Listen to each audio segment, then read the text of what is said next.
So we've had a little bit of technical issues here.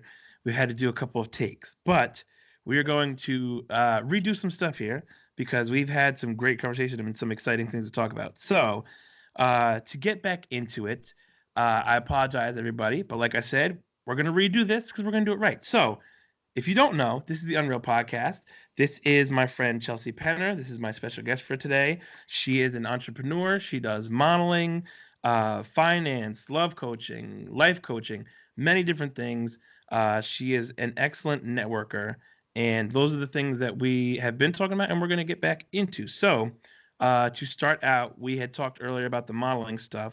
So, just to kind of get people up to speed, you had got into modeling some years ago, and we were just talking a little bit about that stuff. So, if you don't mind, what type of things have you noticed? We had mentioned like in modeling, a lot of it is about the way you look, and how you even ran into an incident where literally a judge was like, "Oh, if you don't have essentially if you don't have nice enough or big enough tits, you're not going to get votes," right? So just to go back to the image thing, because you had mentioned also you've had a boob job. So how do you think it is being a model and struggling with kind of the standards you have to be up to when you talk about like plastic parts and Botox and boob jobs and all those things? So what's it like kind of struggling with that and also being, battling natural insecurities and trying to feel beautiful but not alter yourself too much?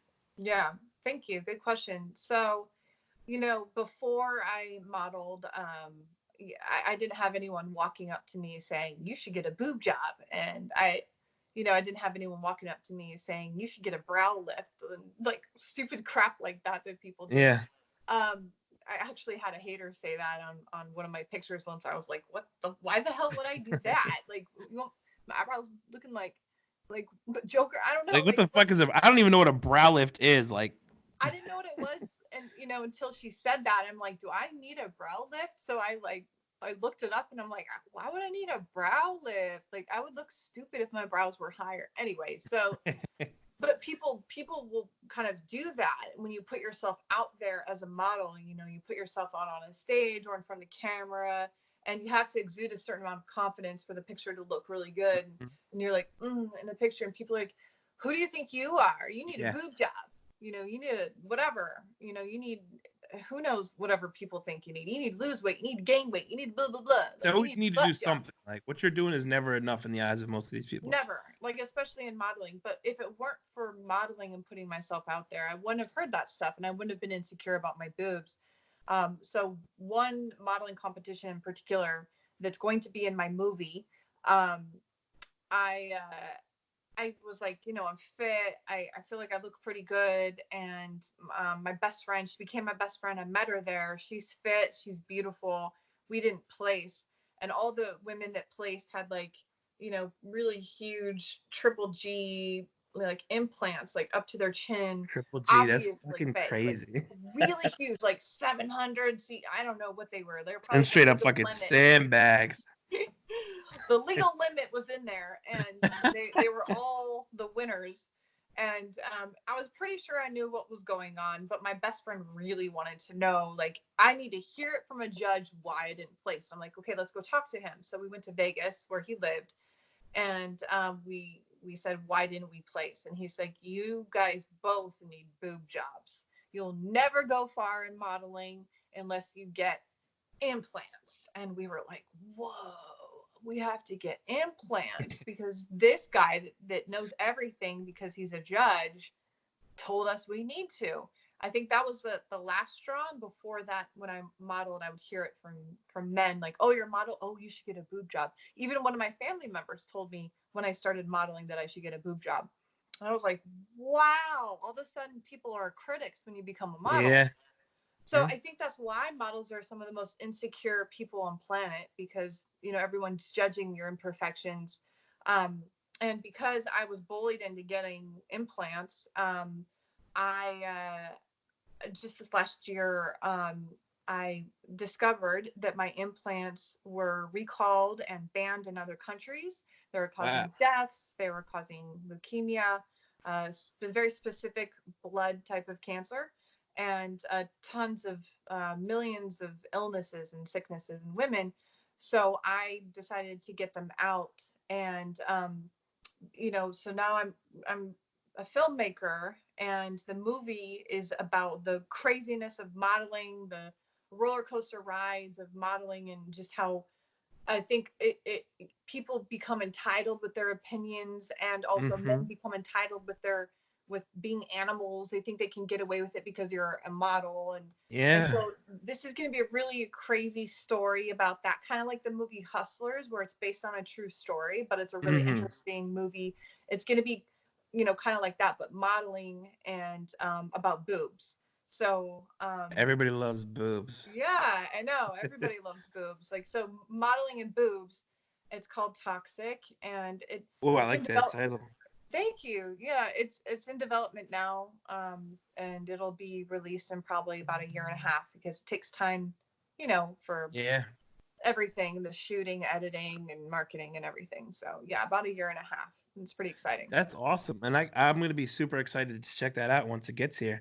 Um, Thanks. but so just since you've been in this, in this realm for a long time, and I think I would imagine too that with social media, it's only become magnified, those comments, those critics, and of course anybody can say anything, from the security of being behind their phone screen. Everybody has something to say.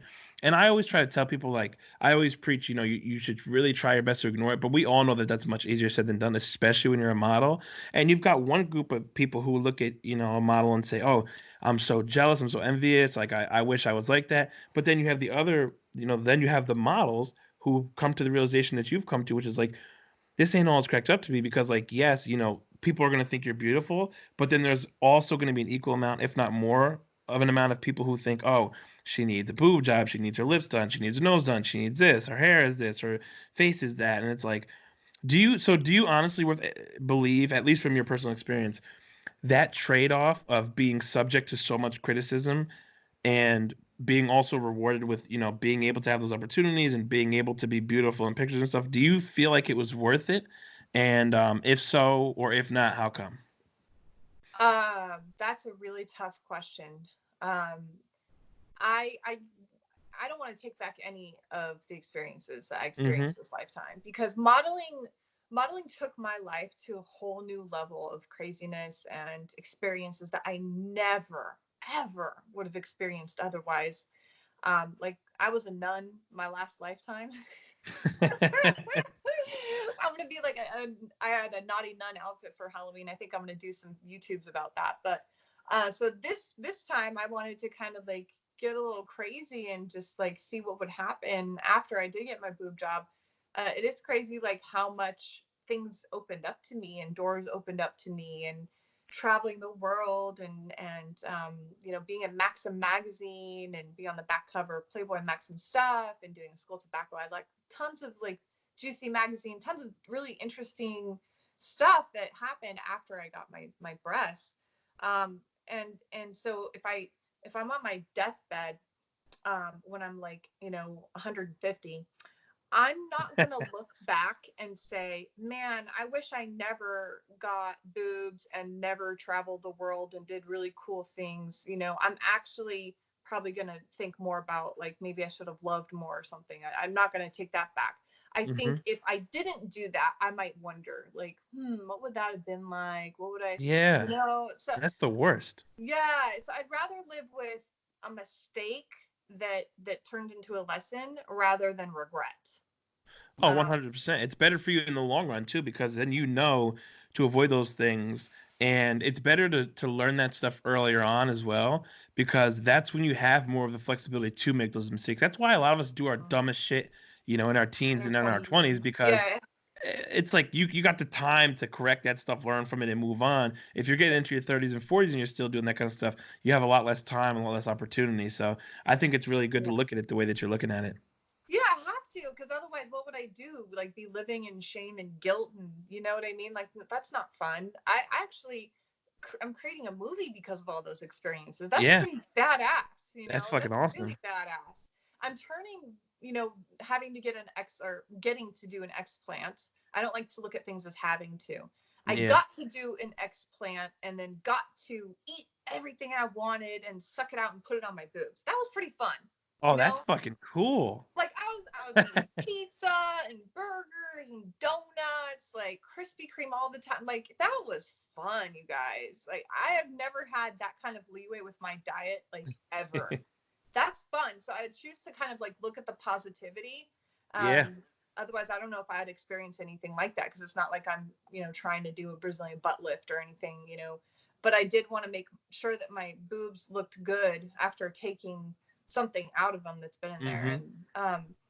And, so that's a positive experience. And then, putting it on social media and educating other women so that they don't make the same mistake about their body and so that they can embrace their body, their natural beauty, instead of making a decision to do what I did. Hopefully it can prevent that.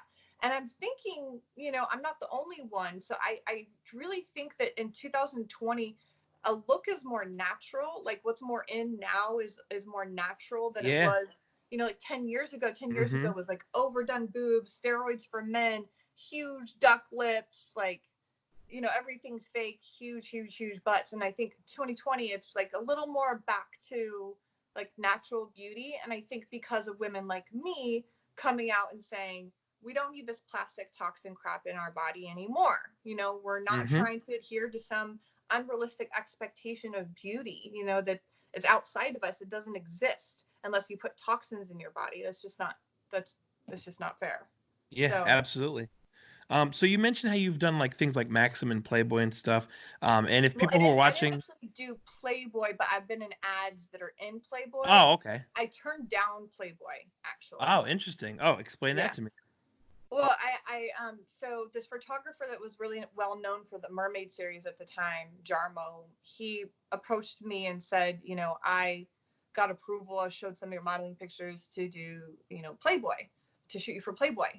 And honestly, I told him I had to really think about that because I would have said no, except he said it's $20,000. And so That's I hard was to like, think. I really need to think on that. Like I Yeah. need to sleep on that. I need to talk to people. I need to like really, really think. And I did. I took a really long time to think about it. I asked a lot of people in my life. They had completely different opinions. So it's still Mm-hmm. 50-50 split. And then I just really checked in with myself and decided, I don't want to pigeonhole myself as a model. Uh, I would be pigeonholed. Once I do Playboy, Yeah. I'm a Playboy model. That's Yeah. it. That's all I would be known as. Playboy model, Chelsea. And so I decided I didn't want to do that. And then I didn't want everybody in the world to see my breasts, and I would like to keep that a little more, private. Yeah. And I think I made the right decision. Sometimes I look back like, wow, my life would have been completely different.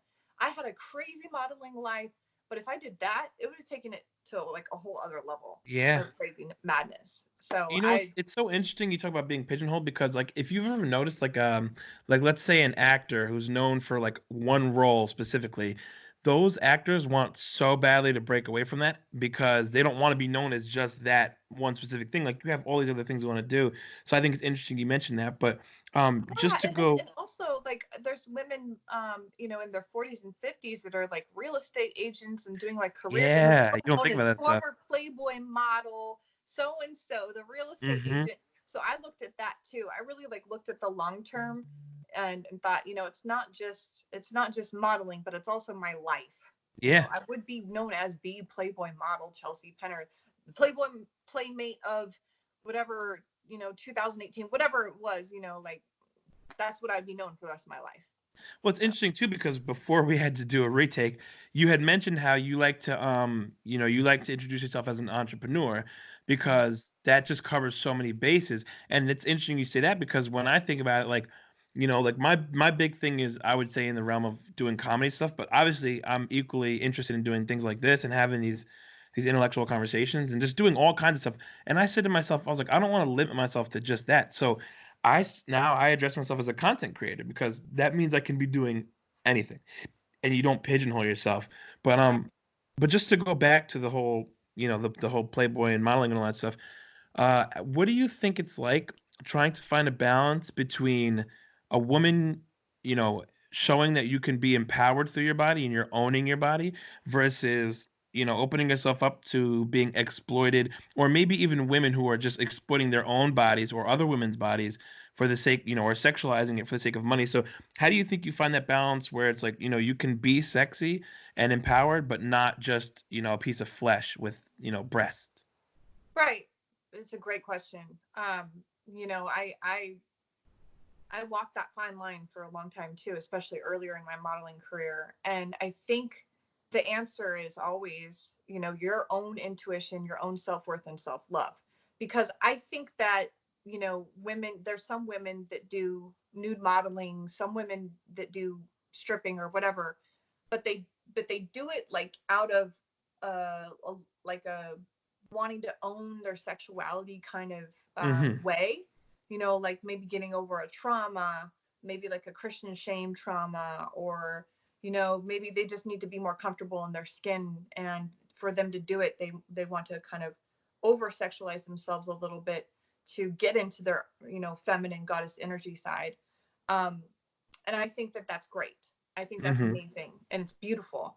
However, there are some women that may, um, I guess, go down a different direction because maybe someone's, kind of pushing her into it, or, Mm-hmm. maybe they're, I kind of, I look at it kind of the same as like pickup artistry. In pickup artistry, men are taught to kind of insult a woman so that he can get her. Mm-hmm. And You only learn that women, early on. It's like, oh, if you're a kindergarten, he says, he calls you a name, that means he likes you. Like, we're yeah, taught that from literally, being children. yeah. And I think the same is like someone that's like a model, or, in some ways getting paid for their beauty. I think some predators appear, Mhm. and then what they do is they try to like bring them down a notch so that they can control them. And Yep. so I think that that's when it gets dangerous for women to sell their bodies for money, because then they're doing it in a very powerless way, Mhm. and then they're not owning their worth, and they think they have to. And I think that that's a dark place. So I think the line between the two is the inner work of loving yourself. And Yeah. when you love yourself, if you choose to go strip, if you choose to go do Penthouse or Playboy, or whatever it is, great, own it. And I watched this random thing. Like, I was waiting at the beauty salon to get my hair done, and someone had some sort of documentary playing about escorts, and it was actually kind of fascinating. One escort, she allowed her face to be fully shown on TV and was like totally just like putting it out there. But she made it like her career too, Hmm. because she wanted to make enough money to invest in real estate and invest in all sorts of stuff, When pay it's a for her means mom. to an end, I think that's very smart, personally. Yeah, like pay for her mom to retire, pay for her mom's meds, pay for this, pay for that. And she's like, I'm right now where I'm at is I have to buy two more houses and then I can retire and then just be free for the rest of my life. And I Hmm. was like, that's really fascinating. She's doing it to empower herself, and she's doing it with a cause and a goal, and it doesn't bother her. Maybe she's a very sexual person, so she might as well get paid for. Who knows what her thought Yeah. process is? But at the end of the day, who am I to judge? What she's doing. However, then there's some girls that again, they're powerless. They don't have a goal. They don't have intentions. They just kind of fell into it because someone told them to, or some pimp convinced them to, whatever. And then they're kind of lost, and then they get, hooked on drugs, and then like Hmm. it's sad, so there's the again the biggest difference between those two is that the one woman chose to do it for herself and love herself, and had a good head on her shoulder, and the other one was just lost and didn't love herself and let other people guide her into dark places. So that's the fine line, I think. First of all, I appreciate that. That's like just very honest and interesting insight. So I definitely appreciate that. And to kind of transition that, so um, you had gone from modeling and then you ended up doing a lot of different stuff in finance, the entrepreneurial stuff. So tell me about how you ended up meeting some of these people and describe the experience of how you capitalized on the opportunity that presented itself because of your modeling, and how you were able to use that to turn it into something else once you started to meet these people. Okay, great question. So when a long time ago, I was doing a lot of modeling promos. I was also a coach, but didn't really want to make my clients feel like I'm hustling them and, you Yeah. have to sign up again for another 6 months. I didn't want to feel like that. So I was also making other income and modeling as a, doing promotions, like giving out free alcohol and stuff like that. And parties, various parties that they have models.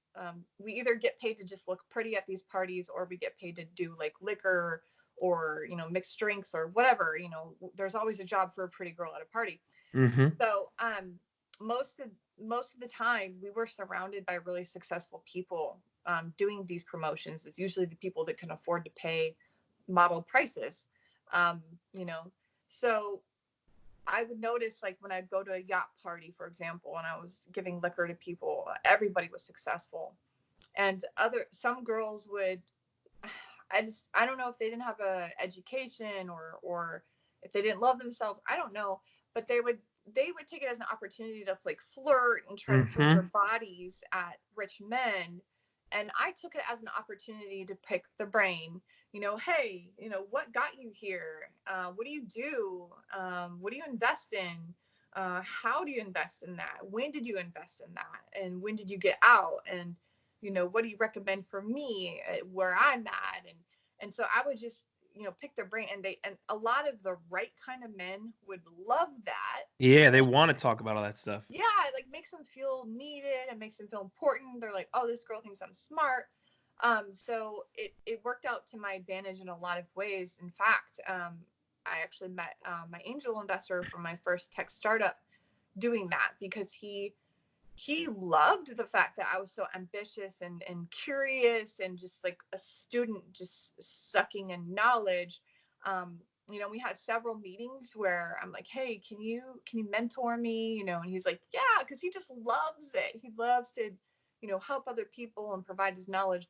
I pick his brain, and finally he's like, you know what? I'm so impressed with you. I'm so impressed with how far you've come. I want to be your first angel investor in your tech startup. So I used my modeling as like a foundation to kind of catapult me into the right circles and right people, to then turn it into a network, then turn it into businesses, and it took off from there. That's awesome. And I definitely want to dive into the entire idea of networking and the importance of it. And I would love for you to just offer some insight on that as somebody who does it. And like I was saying to you before, so the thing that I had lacked, like, we talked about, for the people who don't know, so the way that you and I met was years and years ago doing Instagram skits. And first of all, as you've seen, I mean, some of the people we used to do those skits with are doing incredible stuff and finding a lot of success in it. And I'm so unbelievably excited for those people and just proud to be able to say that, like, I saw them when they were right here and now they're up here and growing. And so first and foremost, we'll that's how you and I came across each other. But I was mentioning before that, the reason I had never turned it into a career and why it took me so long, pretty much up to where I am now and basically the last 6 months to really start to take it all seriously was just being 17 or 18 and saying, oh, I'm making a funny video for fun. Like, this is just social media. I don't really understand the value in it. And that's because I sorely lacked any sort of business knowledge or acumen or interest.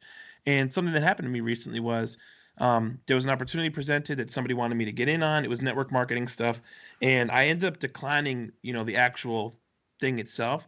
But part of the process was for me, they prompted me to read this book. It was called 21st Century Business by Robert Kiyosaki. And that was the first book I had read since high school. I consume a lot of digital knowledge. I watch a lot of videos. I listen to a lot of podcasts and audiobooks and stuff, but I don't really read too often. But it was actually nice because I live a very fast-paced life. I talk very fast. I just do everything fast. And sometimes it bothers me. Sometimes I want to just slow it down a little bit. And reading is a great way to do that. And you can just disconnect and kind of get in the zone with a book. So it was nice to read that. But it really helped establish that mindset for me. And one of the things that it made me realize was, like, when you work a regular job, and no knock on people, and I can definitely see the desire to continue to work a regular job, because if there's one thing that a regular job provides over independent work is that security. It's a guaranteed, you get the same amount every single week. There's like no, you, unless the place shuts down or you get laid off, you have really nothing to worry about. You know you have this much money to work with time and time again. The downside of something like that is that I could go into work tomorrow and give 10% effort or 110% effort and walk away at the same paycheck. So I have a predetermined value and it's based on a bunch of different factors, but it's decided at one point in time and it's not fluctuating, you know, except for what a 25, 50 cent raise every year. That's really nothing, but that's not even determined by the amount of work. So the reason I'm so interested in trying to do things independently is because then I can determine my own value. And you were referring before about adding value to people and to yourself. And that's why I think it's so important to network with people is just adding that value and then having that independence to say, hey, you know, I got paid this much money because I went out and busted my ass, not because this was the amount I'm just set to make each week. So can you kind of talk about the importance of networking and then also just the importance, like you said, of understanding your value and figuring out where you can apply value to others and where you can receive value from other people? Oh, great questions. Yeah, before we had some technical difficulty, I spoke about two biggest things that I noticed with the most successful people that I know. All the billionaires I know, as well as like 100 millionaires, they all have two very important things in common. And number one, it's reading. They all read. They all stay students. Even my billionaire friends, they're like, "Ah, I'm not there yet. I need to be a I'm reminding trillionaire." you. You Hold on, know, Alexa, Playboy. cancel reminder. Sorry. Just more technical difficulties. Continue. he would say, "Oh, I'm not there yet. I need to be a trillionaire, so I need to read more. I need to learn more." Um, and it's not just the knowledge. I think that does that because you know, they have in common that they actually read books. Hmm. Of course, they listen to audios and podcasts and stuff like that too. But they have all that the books in common. Because I think it also does a really good job of flexing some brain or muscles in your brain. Yeah. So it keeps your brain fresh.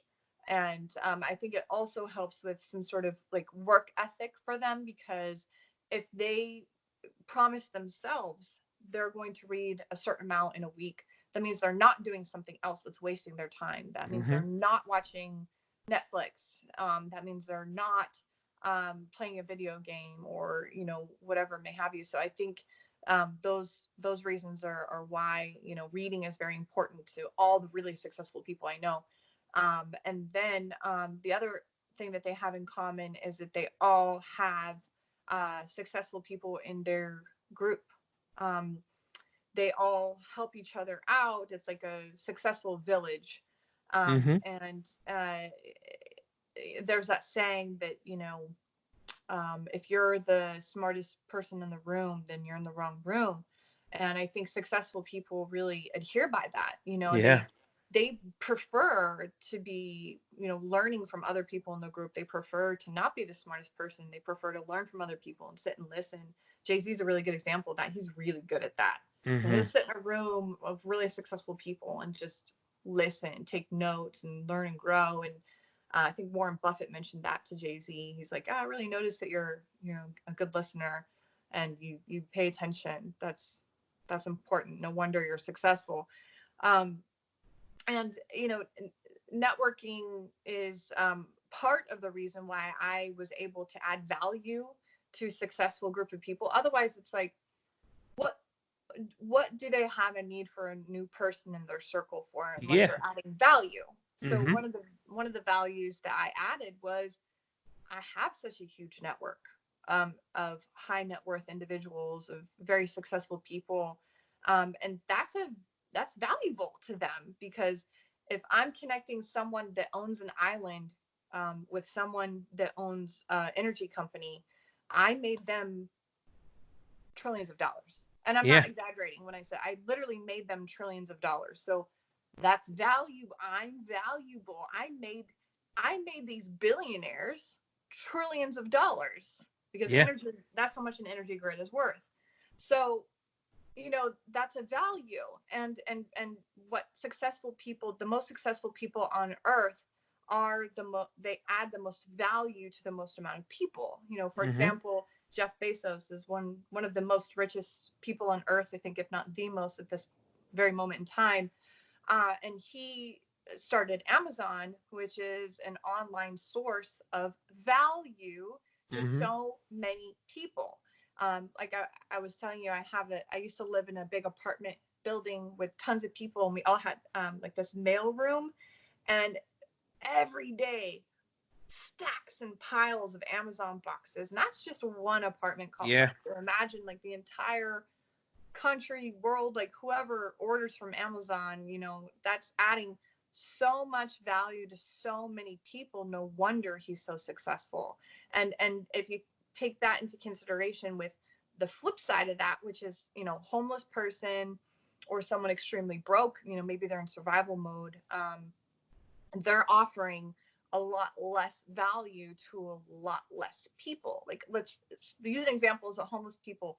I used to really like be neutral about them until they started like peeing and pooping in my garage, and then like they vandalized my car, and then they stole my storage unit. And I was really nice at first. I let them like do drugs in my garage. Like, I was like, all right, like, I understand it's cold outside. But then when they started like being so rude and like pulled a knife out on somebody, I was like, you know what? What value are you Yeah. adding? Really? Like, I'm a very compassionate human being, but like, where do they expect to get in life Yeah. taking from people and not adding any value? Mm-hmm. And so a lot of people have financial blocks of abundance, success blocks. Usually it's because they're judging rich people, and they're not understanding that they're actually adding value. And Mm-hmm. somehow, for some reason, they're connecting more with like homeless people or charities, or like they're connecting with that energy. I'm not saying not to, but if you connect with successful people too, then you won't have blocks. you Yeah. know 100%. yeah, so just adding value is the main key here. Add And I value. think it's so interesting too is that people don't realize you can be in competition and still add value to each other. And I think one of the best examples of this, and I don't think many people know this, is that Samsung manufactures iPhone screens. And the interesting thing about that is Samsung actually has the right, or Apple has the rights to the exact specifications, which means they pay Samsung to make their screens for their iPhones, but Samsung is not legally allowed to use those screens in their own products. These two are obviously the top two competitors, literally head to head against each other in one of the biggest markets of technology, which is ever growing. And people don't realize that. A lot of people don't realize how many different soda products and juice products are made by Coca-Cola. And you may even see two Coca-Cola products with ads that slight each other, but people don't realize. Or like, for example, Axe. There are so many different health and beauty products that are made by Unilever. A lot of people don't realize, like, the parent companies, how many different television channels are owned by Viacom, things like that. And it's because, again, like, hey, if we can add value to each other, or if we can keep Mhm. branching off on all these different things, and establishing these connections, that stuff is invaluable. And I've always said, and I think that's also kind of where the, like, keep your friends close but keep your enemies closer thing kind of comes into play too, is because it's like, I'm of the mindset that even if we don't agree, or even if we might not like each other, but like you said, hey, if we can both benefit, I mean, let's do the damn thing. You've seen, I love sports, so you see it happen in sports sometimes, where two people who were absolute mega rivals, prior to teaming up, they team up together, and then all of a sudden they're just, like Kevin Durant, for example, he goes to the Warriors after they were literally had just lost to them the year before, and then he goes to the Warriors and they just win championship after championship. And it's like, hey, I hate you guys, but together we're literally fucking unstoppable. Let's Yeah. do this thing. So Yeah, again, but it goes back to the networking. successful people don't necessarily hate other successful people. It's just that lower vibration people connect better with that. So I'll give you an example, like Nicki Minaj and Cardi B. Um, I think ultimately at a soul level, they're soul sisters, and the beefs are helping each other's career, Hmm. and they're giving each other like creative fuel and creative fire for really good songs, and it creates like a lot of like clickbait, like, Yeah. oh, Nicki Minaj just dissed on Cardi B. I'm gonna click on that. What's that about? Ooh, So it's even the beefs, like commercial beefs, like taking digs at each other, and It's helping you them know, both out though. it's helping both. Yes, it's making money, and so the people that they're behind the scenes. The successful people behind the scenes don't always show you that because it's not like cool or interesting or Mm-hmm. clickable. But that's what's really going on behind closed scenes. They're like, ha ha ha, laughing, like, ha ha, shaking hands, like, let's make that money, like, Yeah, fuck you. honestly. In front of the cameras, they're like, fuck you, I hate you. Yeah, or you even get like couples who fabricate an entire relationship just to bring in these new audiences to each other, and then they split, and now they've both retained audiences from the other person who are going to stick by because they were introduced to them as a couple. Like I mean, that kind of stuff happens all the time, and like sometimes I see that shit and I'm like, oh, that's kind of corny, but then I'm at the same time I'm like, that's genius. It's money. It's If we're just money. being honest, No, it's just very here's smart. a very good example of the most brilliant marketing geniuses on our planet. This is going to be an unpopular opinion, and I don't care. The Kardashians are the most brilliant at marketing. Do you I agree with usually, that. yeah, you usually hear their name like, oh, the Kardashians, but who's making money? They're making so Yeah, much money. They're popular. They're one of the most popular, well-known people on the planet, all yeah, over the world. They literally will launch a business and everything will sell out in minutes, you guys. Like Kim Kardashian, she just launched this Skims line. It's like underwear stuff. Everything sold out in minutes. When Kylie launched her cosmetic line, everything oh, sold out in minutes. Like, literally seconds it sells out. she's a billionaire now. Like, Mm-hmm. who, you want to hate on a billionaire? Why don't you learn from a Mm-hmm. billionaire? Right? And so when people talk crap about them in the news and stuff, they kind of just are like, whatever, Yeah. like, we're making money, Yeah, that's what I'm saying. I'm like, like when I think about this stuff, I'm like, okay, here's a person with 17 followers who probably just works a regular everyday job, and they're saying like, oh, fuck the Kardashians, they're pieces of shit. And I'm like, they think that they're winning, but I'm like, when you have multi-millions and billions of dollars, you don't give a fuck about any of that stuff. I mean, literally, like you said, like, what can you say to these people? But I agree with you wholeheartedly, and I'll give an example of this. So, I am definitely by no means a Trump fan. But if you remember that one controversial comment he made when he was like, "Oh yeah, my father gave me a small loan of $1 million," right? And everybody was like, "Oh yeah, you had $1 million to start, and I could easily do that." And I said, "Okay, so let's just scale it for the average person. Like if he turned $1 million into $1 billion, then I would say to any person who has an issue with that, can you turn $1 into $100? Yeah, boom, boom. Because it's not about what you have to start out with. It's about the scale in which you increased it. So of course, with $1 million, you're starting in a better position. But to turn 1 million into 1 billion, some could argue is equally as difficult as turning $1 into 100. So can you do that? And I'll tell you right now, I would be hard pressed right off the top of my head to think of a way to turn $1 into 100. You would have to do a lot of different stuff to turn a dollar into $100. So that's when I say to people like, it's not necessarily about what it's not about what you have to work with. It's about how you use it because you can have all the resources and completely fail, and you can have practically no resources and still be successful. Yeah. So, how important do you think it is in the realm of business and entrepreneurial to use the resources and your network to the best of your ability? Well, actually, I'm first going to say that it is actually a lot easier turning $1 million into $1 billion than it is a dollar into 100. It's a lot easier. Well, yeah, you have more to start with. So, So much easier, especially knowing what I know in investments now. well, see, You can, that's what I'm saying though. I'm talking about for the average person. yeah. Because yes, if you have $1 million, you could do a lot. But like you Oh, said, because so much. like we were talking about before, it's are you going to make the right decisions with it to be Right. able to get to that billion? It's Yeah. not just like, oh, there's a million, let me hand it to somebody and that'll make me a billion. So Mhm. basically, what I'm talking about is more so about like again, no matter what you have to work with, can you still increase it by this percentage? And yes, it's easier to start with $1 million, but again, it's like, Mhm. how can you go about doing that? Yeah, like Because here's an example of like just having $1 million, what that would do for you. You could actually be an executive producer for a $5 million movie that will generate you, maybe pocket you 5 to 10 million if you only had $1 million that you could prove you have on paper and not even spend it. I'm serious. how many people do you think would know to do that? Well, I teach people to do that, but I can't like Which is promote why, it. real quick, why you should definitely tune in and we'll talk more about that stuff. To everything this woman has to say, trust me, I stand by this. she is very clearly understands what she's doing, and this is why I wanted to do this. But Thank for you. the average person who doesn't know that stuff, that's why it is difficult. Well, I But had to go learn back. this but my path was first, I got around the right people. And the second was I made the choice to, instead of judge them or, oh, they're just rich, snobby people, like I chose to want to learn from them. And my dad's side of the family is very wealthy, and my mom's side is very poor.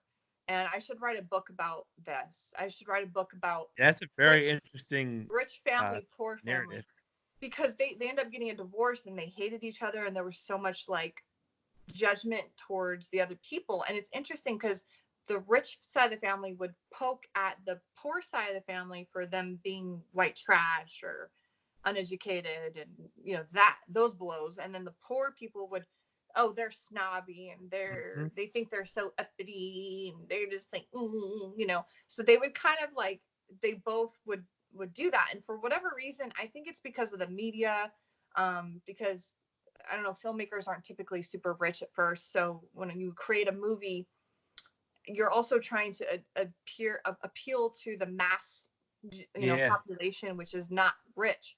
So if you're trying to appease the poorer people, you're gonna kind of like glorify the poor side and the poor people and the poor mentality and judging the rich people. So I think media plus my mom's side of the family got in my ear. So then I took their side, and I had so many financial blocks of success because of it. because you're not And allowing yourself to act, learn from the people who are having that success. exactly. So I decided I wanted to be a good person, and be broke, and be work hard and have a regular job. I quickly learned that that wasn't what I actually wanted. And then, I did a lot of inner work on myself and realized I had blocks, got rid of them, and it took a really long time. But so the choice I made to pick their brains and add value to the successful people was the choice that catapulted this like financial advice, like investment guru kind of stuff, like understanding investments and understanding business and everything way better. Because at the end of the day, it's all a mindset. Yeah, 100%. That's all it is. Like in Rich Dad Poor Dad, that book changed my life forever. Yeah, and because I actually have that book right next to me right now, Oh, and I haven't yet gotten so to dive good. into it, but he literally So good. talks about his friend's dad who was rich and his dad who was poor and what he learned from each person. So I already know the basis of what the book is predicated on. And also just for the audience, just as a disclaimer, in no way are we slighting people who do want to work a regular job or who don't have money, but what we're talking about is for those who seek things higher than that, you cannot remain in that mentality. And that's just how it is. If you are okay with working a 9 to 5 at a place for 50 years and then retiring there and then getting a pension and stuff like that, that's amazing. If that's what you truly want, then that's what you should go for. But Yeah. what we're discussing and what we're focusing on in this podcast right now is about the people who seek to do things beyond that and to do things independently. So Yeah. when we talk about that kind of stuff, that's when we say like you can't have that, for lack of better words, that poor mindset. And not even Yeah. in the sense of just money, but in the sense of, like you said, like poor mindset of like not having the right work ethic and all that stuff. So just so Yeah. people know, Yeah, that's no, not no, what we're talking I'm about. not We'll against see people beyond. having a job. Right. Not at all. In fact, I actually recommend people that want to become an entrepreneur that they don't quit their job right away. Hmm. I recommend that they keep their job and they save money. They put money aside every paycheck. Don't look at it. Don't even see, like, make it like an automated, money that comes out every paycheck going into your savings. Don't look at it. Look at it in like 3 years, and then invest it into something that will make you wealthy, or that can help you retire or make your residual Hmm. income, or whatever your goals are. So I think having a job is great. A lot of women are, security driven, and they just cannot, they have too much anxiety just not knowing where their next paycheck or money is going to come from. Hmm. And so I'm not knocking that at all. I'm just saying that, I couldn't have a job because I'm freedom, uh, motivated. I Yeah. needed to, I didn't want a boss to tell me what to do. I didn't want to build someone else's dreams. I Yeah. wanted to build my own. Well, when you're an employee, you are an asset Right. to the business owner, to the CEO. You're an Yep. asset to that person, but you're not really an asset to yourself. You're a liability Correct. to yourself Exactly. essentially. And that's a lot of the common themes that Robert Kiyosaki talks about in his Mm. written pieces and in his seminars and stuff like that. And that's the kind of stuff that really got me, like I said, really interested in it. So just to kind of piggyback off of the what you had just said a few minutes ago, what do you think are some of the sort of important do's and do nots for people who are looking to become entrepreneurs or become business owners or independents and stuff like that? So I think it's important that you do make sure you save a lot of money before you jump in 100%. You want to make sure that your credit is really good, because that's a safety net in and of itself and an Yeah. asset. Um, so you want to make sure your credit's good, you have money saved, and then you want to the first things I suggest people invest in are passive income streams, so that you can have a reliable income stream. If your goal is to quit your job, that you have, reliable income streams coming in, so you can feel secure being able to quit your job. And then what I advise, if you want to start a business, is to again make sure you save a lot of money, um, because you can't rely on someone investing in your idea, because Hmm. there's so many ideas and so much BS in the world, and most people, um, especially if you're new to it, won't really trust that you'll do a good job, because most people do not do a good job with their first business. Most people, their first business is a big learning curve unless you're really lucky. Like a very rare story, but very Hmm. popular, is like Facebook. That's like a one in a trillion kind of, thing. Especially for a woman or someone that's not a white man, it's a lot more difficult for us. Yeah. We face a lot more challenges, just people looking at us. And I had a lot of like investors tell me, "Oh, I'll invest in your business if you sleep with me." And Yep. so we have way more challenges than like a white man. It just is what it is. Even Warren Buffett admits that part of his success was being a white man. He's like, Hmm. I hit the genetic jackpot. Let's get that Yeah. straight. When I heard that interview, I was like, thank you, Warren Buffett. I was like, That Warren B keeping it real. he Warren kept B it keeping it real. G. He's like, because someone was like, can you please tell me like what were the major factors in your success? He's like, number one, I'm a white man. Yeah, and that's just real. That's just real. Yeah, it Like is. It that's is. real.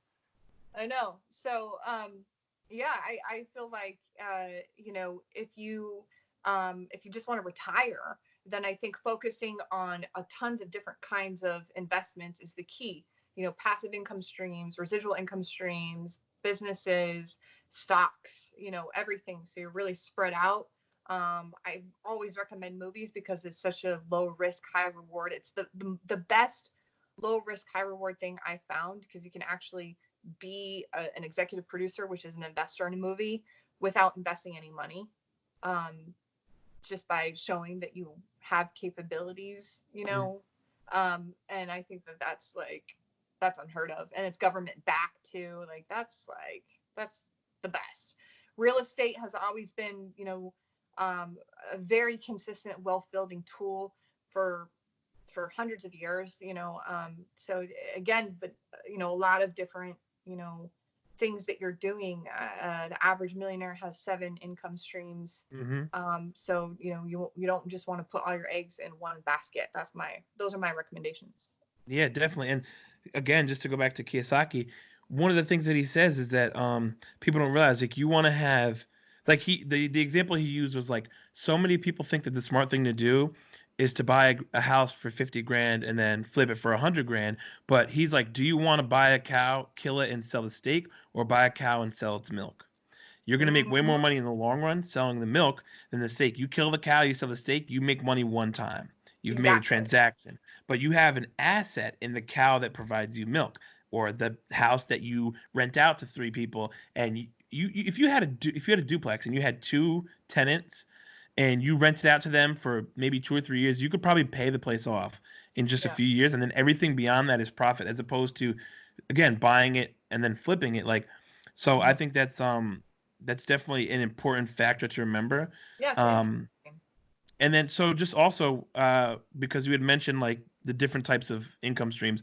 So what do you think, if you could offer maybe some insight or advice, how can people find these avenues, or how can people find maybe events or just different people who might have this kind of information that can provide these opportunities? That's a really great question. So I've been to a lot of events, and I think that it helps to educate you. Um, you have a tendency to go to a lot of events, and then you're like, "Ah, I don't need those anymore." But if you haven't gone to any, you need to go. Mm-hmm. I do suggest reading a lot, because you're going to learn a lot from that. YouTube videos of people that are killing it in business. How are they doing it? Like paying attention, taking note, seeing which one resonates with you the most. I also highly suggest having a coach or a mentor. Um, Sometimes people even have like online mentors like Ty Lopez or Gary Yeah, Vaynerchuk or I love uh, Gary Vee. yeah, or Grant Cardone. He's very heavy into real estate. Um, you know, Billion is I need to mention Billion because he's not a white man. So I think it's important to mention that there are other men out there that aren't white. So, Mm-hmm. um, I think that if you pay attention to how they're moving and what they're doing and listen to the advice that they're giving, they can put you in the right direction. I took some of Ty Lopez's courses, when I was against social media but just got on it, and I was like, what? I don't know what I'm doing. I took Ty Lopez's social media course, and that helped me a lot. So I think that there's a lot of brilliant stuff. You just have to you know maybe do keyword searches, or search Mm-hmm. hashtags, or whatever your goal is. If it's to make passive income streams, residual income streams. um, what I do is I put it in my bio. So sometimes you can find people's bios if they're like an investment guru, or Mm-hmm. you can maybe just send them a message, and you're like, hey, what do you know? How can you help me? Because people ask me all the time. They'll send me a message, and I help them for free. um, I don't charge. So I make money because I add value, Yeah. and it always comes back to me. Uh, so, I always ask questions when people come to me. I say, are you an accredited investor? Okay, if you're not, okay, how much do you have to invest? What's your risk tolerance? All that kind of stuff. One of my favorite things to put people in that don't have a lot of extra income to invest is a forex bot system, because it's like a residual income stream, relatively safe and easy to use, and you can just put in some gambling money. I always recommend like around $1,000 or something to just gamble, just see, just learn. If you Mm-hmm. like what you see, if you like the 30% returns every month, which is really high, Yeah. if you like those returns, then put more in, but always take out your principal eventually, and then just play off your profits after Yeah. that. And I recommend that for people just starting out with investing to kind of learn. And what it's interesting, because sometimes people will get really greedy. They'll take my advice, they like it, but then they want to make more. Mm-hmm. So then they join a program that's promising uh, 10% returns a day or something crazy. And I'm like, that sounds like a scam to me. Yeah. Um, but what do I know? I'm not a billionaire yet. So what do I know? Um, I've been burned, so I know what to look Yeah. for. Because I've had some companies that my ex-boyfriend recommended, and they all ran off with my money. They all took off with my money. So I was like, okay, now I know what to look Yeah. for.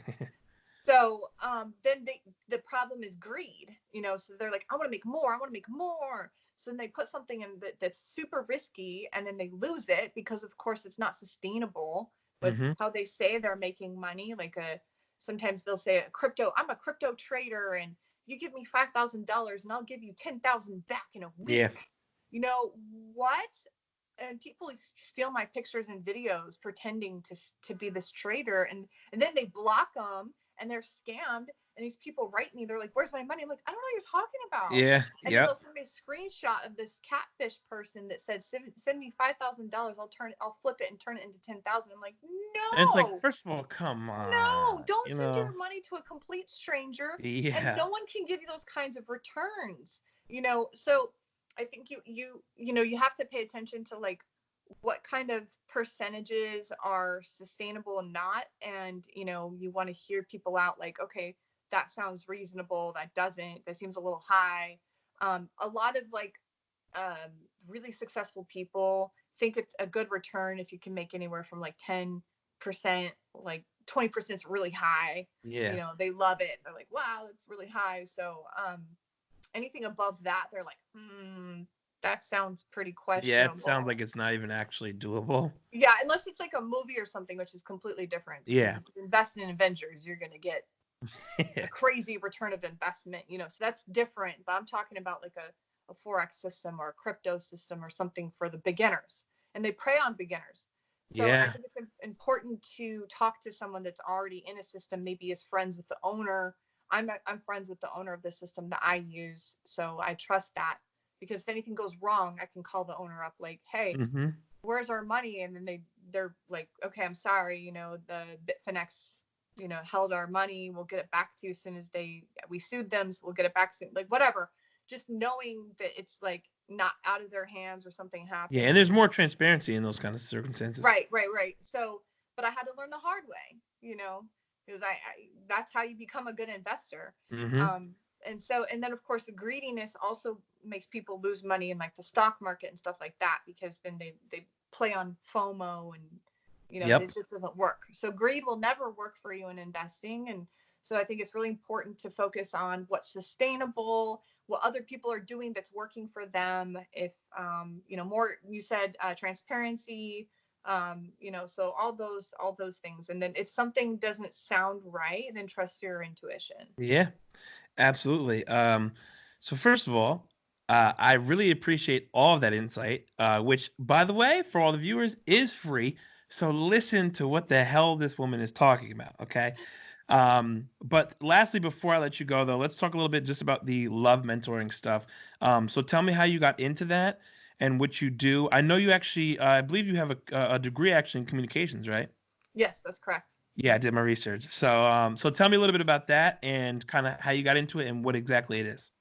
Okay, yeah, so I think it all started when my parents got a divorce, and I became really fascinated about the subject and like what happened and family dynamics. So I got my degree around communication. In that degree, I learned family communication, gender communication, interpersonal communication, which is huge part of relationships.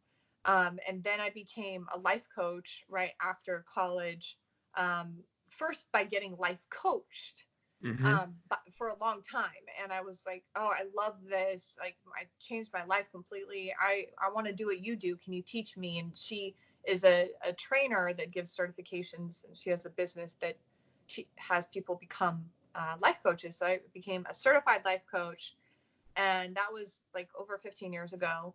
And when I tell people that, they're like, what were you, 2 years old? I'm like, thank you. Yeah, I'm thinking. I swear to God, I'm like, wait, what? How are you even old enough at that point in time? I am older than I look. So I got bored with the life coaching because people were talking to me about really boring stuff like, oh, I couldn't help but eat the whole bag of Oreos. Talk to me. And I'm like, you really want to talk to me for an hour about you eating a whole bag of Yeah. Oreos? Like, we already went through this. So we already went through your, addiction and your self-love needs. And I just got bored with that. So I felt what was more challenging, especially after going through my first breakup, was love and relationships. That was my first heartbreak. So then I became the coach E again, turned back to Mm-hmm. my coach. I'm like, I just had my first heartbreak, and when she coached me through it, I'm like, wow, now this is valuable stuff. Yeah. This is where it's at. So I did a lot of self education. I really just dove into the books, dove into research. I love reading studies, Harvard studies, and statistical data, and that stuff is so fascinating to me. So I just like dove in. Then I became a know-it-all, right? And these guys would hit on me, and I would give them critiquing advice, like on the dot, like, oh, you're cute, so I really would prefer if you could approach me a little better, so if you could maybe say this instead. The one guy did not have an ego, which honestly most men would have an ego when it came to Rare. that, but Yeah. one guy And I remember this very vividly. 8 years ago, he did not have an ego. He's like, wow, this is really valuable information. I want to learn more. And I said, well, you know what? I'm an entrepreneur and my time is money and you have to pay for my time. I'm a coach. And he's like, okay, how much do you charge? So he was my very first actual dating and love coach client. And Okay. he learned so much, it blew his mind. And he told other people, and it became a word of mouth referral based business. And I was kind of hiding, I didn't talk about it on social media because I feel like love is one of those topics where there's so much triggers and like trauma, and they Mm-hmm. take it out on the messenger. And so I wasn't strong enough for the hate yet. And I knew there would be, and there is. I have the most hate on that page. Um, so I waited until I kind of felt confident. So about a year and a half ago, almost 2 years ago, I decided to finally like go public. Mm-hmm. Created an online course. And this online course I created actually for divorce court, and it's sold on the Reel. I don't like the title. It's called 7 Proven Methods How to Save Your Relationship. It should be called The Most Important Things You'll Learn in Life, because relationships are everything, even Yeah. money, because Mm-hmm. your money comes from other people. So you have to have people skills to be good at money. Yeah. So I teach people skills in this course, like really solid, easy to understand tools on how to be a better human being, conflict resolution, communication, sex, dating, bids. I talk about bids. I talk about 5-to-1 rule. I talk about love languages. I talk about pretty much everything that you can imagine, because you can use all of that in all areas of your life. Yeah. 100%. Because like even if you like, we'll talk about the people that have a job, because most people do. um your boss has a love language, and you need to learn that. You need to Yeah. speak your boss's love language for you two to understand each other and appreciate each other. Mm-hmm. And you need to understand your love language so you can communicate that with your boss, so your boss knows how to communicate with you, so you're Mm-hmm. both happier. So all this stuff translate to every, like, people would watch this video and they would say, not only did I learn about my wife, but I learned how to speak to my mom in a Yeah. way I never thought I could before. I get her now. Thank you so much. And the differences between men and women, huge. Mm-hmm. And we require a different way of communicating. Men require a different way than women do. And sometimes men make the mistake of challenging a woman because a man grows from challenge, but a woman feels defeated from challenge. Women need praise. So those little things people just are oblivious to. Yeah. And 100%. then they get in battles and conflicts and wars and hate each other, and all that does is cause problems in your life. So why not become a better person with better skills so you can navigate your entire life better? It just makes Yeah. sense to me. It just makes so much more sense to me. So I need a better name for it so more people buy it. Yeah, I agree, and I love that you mentioned the love languages because actually I had never been turned on to that phrase until about 2 years ago. There was this man, and I think his wife's name was Dawn Cherie.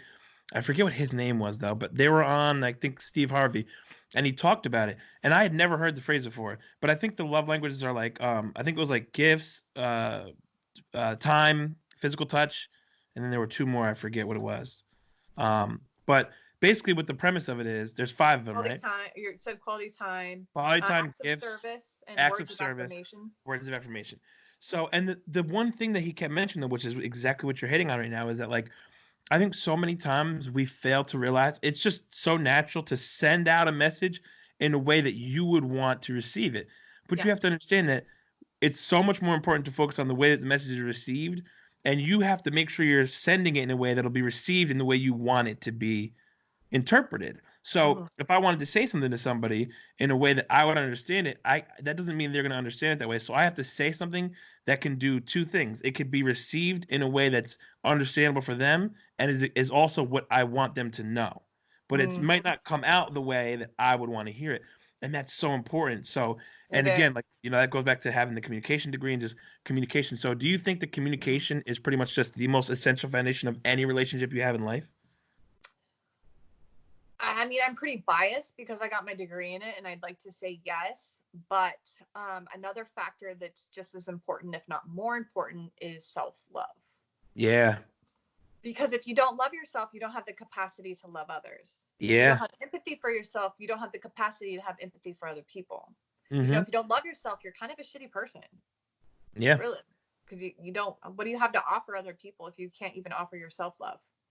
Yeah. So, yeah, that those two are definitely the top two important things and skills. Now let me ask you this, because I have an opinion on this, and some people will kill me for it.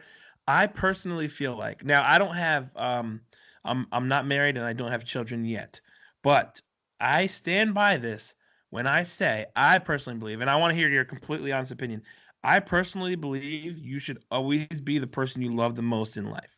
Do you agree with that, or do you think when you have children or a wife or a mother that it could be different? That's just how I personally feel, because I always say to myself, like you just said, if I feel like if I love myself the most and I invest in myself the most, that's what allows me to have the capacity to deal with other things. Like, for example, I oddly enough, which I think I'm in the minority, I've never been depressed in my life. I am a sincerely incredibly happy person, and I love the shit out of myself. Mhm. And I think because of that, because of this very good mental health I've established, it allows me to be able to actually engage with people who are dealing with other things and not be subconsciously thinking about all the shit I've got going on or struggling with my own insecurities and stuff like that. So I think that, hey, I focused on myself. I loved myself so hard that I got to a place where now I can truly be of help, of value to other people who are struggling. Because I've always thought that, like, if you're dealing with your own stuff, it's very hard to help other people deal with their stuff. And I Yeah. think it's also sort of a deflection of your own issues, but that's a topic for another day. But No, I so who do agree. you think would you agree with that? Or do you think it's circumstantial, like if you do have children or a spouse or parents, that you might want to put them first? I think everything you said is exactly on point. Everything. And the only thing I want to add onto that is who do you know for sure that you're going to have a relationship with for the rest of your life, no matter what? Hmm. Yourself. You. So, yeah, Yeah, that's everyone such else we just that's don't know. such a good point. We Yeah. don't know. People die, people change, people move, like whatever. Even your kids may take off and never talk to you again. You don't know. Yeah, that's so true. Even your husband or partner, they may take off. Like who knows? Hmm. No one knows. But what you do know is that you are going to be around for the rest Hmm. of your life. So you have to have the best relationship with you. Yeah, you can love other people, but it doesn't mean anything if you don't love yourself, because Yep. it's kind of like having a cup of water. If it's not full, then what how much water do you have to give to other people if they're thirsty?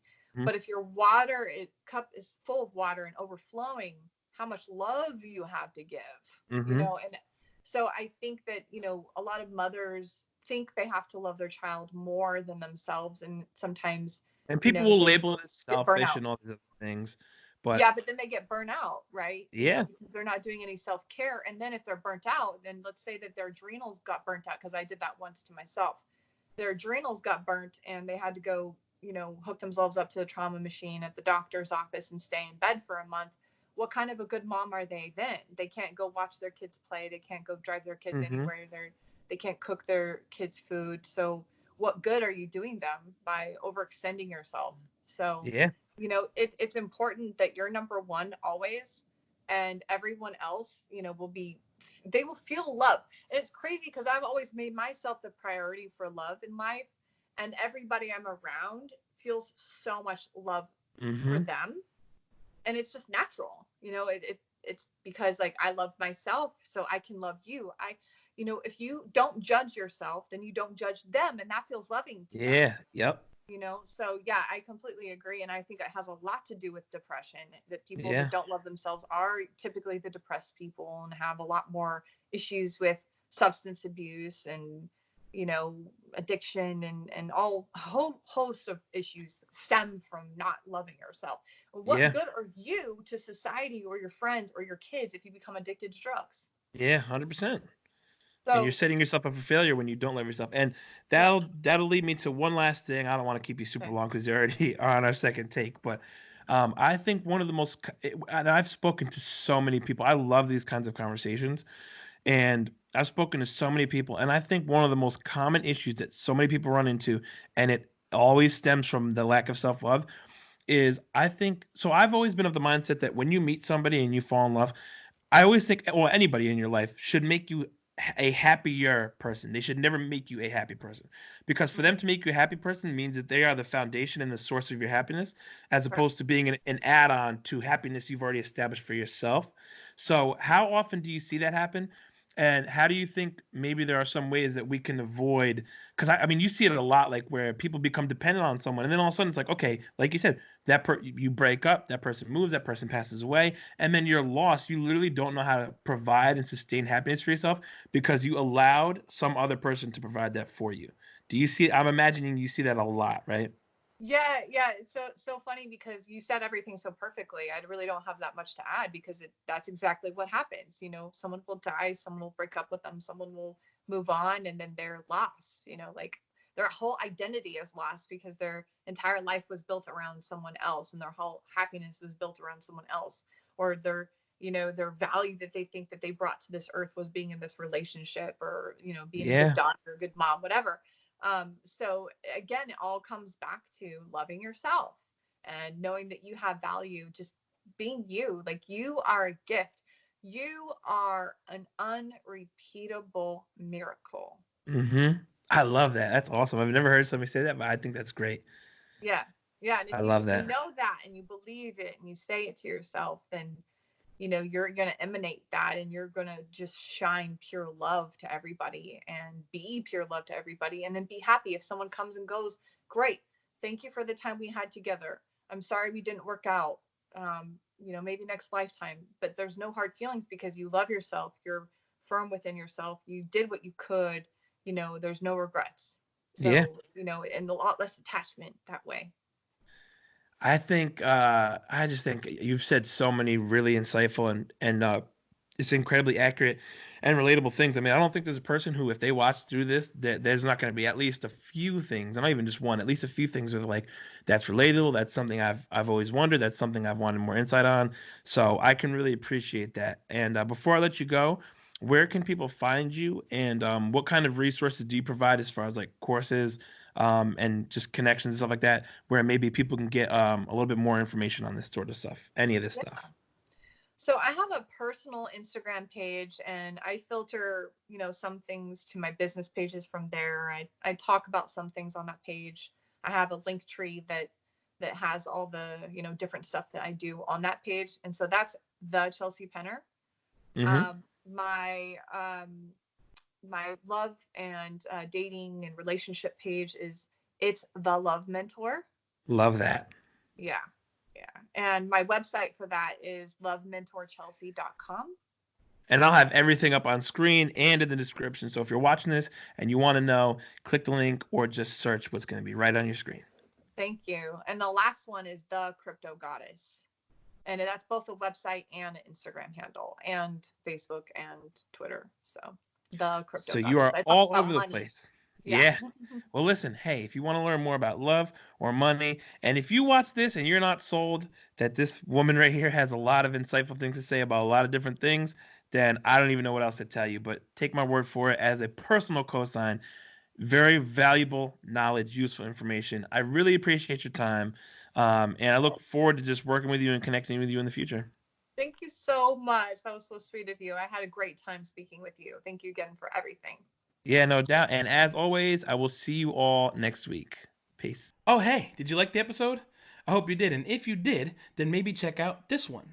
Or you can always check out this one too. Take your pick. Did you pick one yet? You got this one, you've got this one.